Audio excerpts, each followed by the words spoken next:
Hi there, this is a short video put together just to highlight some of the key settings that you may want to check within your HR partner setup ahead of the start of a new leave year. So if your staff get their full leave entitlement on a specific date of the year, quite often that would be the 1st of January or the 1st of April, there are just a few things that you may want to check you've got set up correctly in order for that to work as you envisage. First and foremost, head over to Time Off and Leave in your admin menu. Once that menu has expanded, you can head down to Configure and to Leave Policies.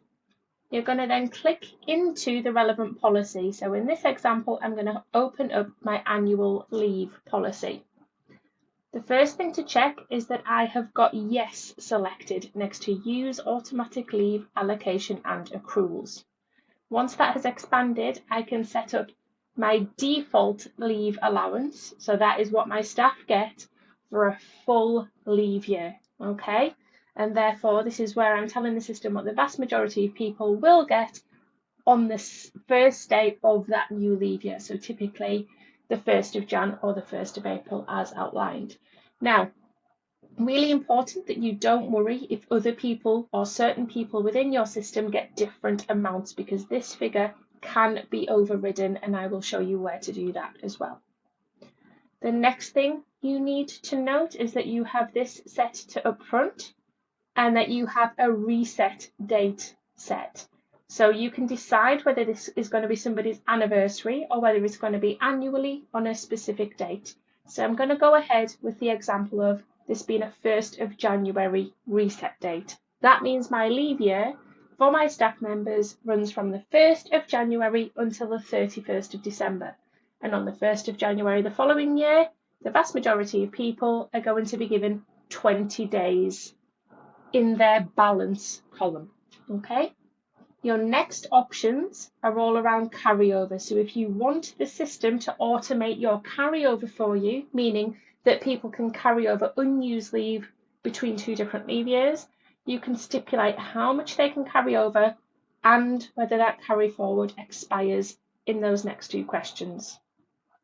Scrolling further down, at the very bottom of the page, and this is very important, you need to apply accrual and allocation settings, okay? And then hit save. The next important step is for you to head to Time Off and Leave, Bulk Update and Allowances. So just as a very brief reminder, the balance is what your staff have for the current leave year, whereas the allowance is telling the system what they have for a full leave year and therefore what you want the system to give them, for example, on the 1st of January in the following year. If I head to Allowances, I see that the vast majority of people for that particular leave type will have 20 days in their allowance column. So I need to scroll over till I see that leave type. I can see the leave type days is here, and I can scroll down the page and see the different staff that have that leave type.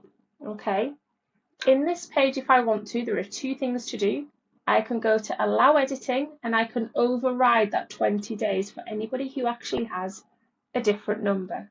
So this person, I'm going to give 30 days to, for example.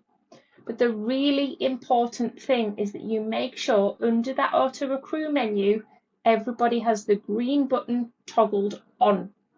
You turn that on in the policy in the last step, but sometimes if an employee doesn't have a start date entered correctly, that doesn't turn on.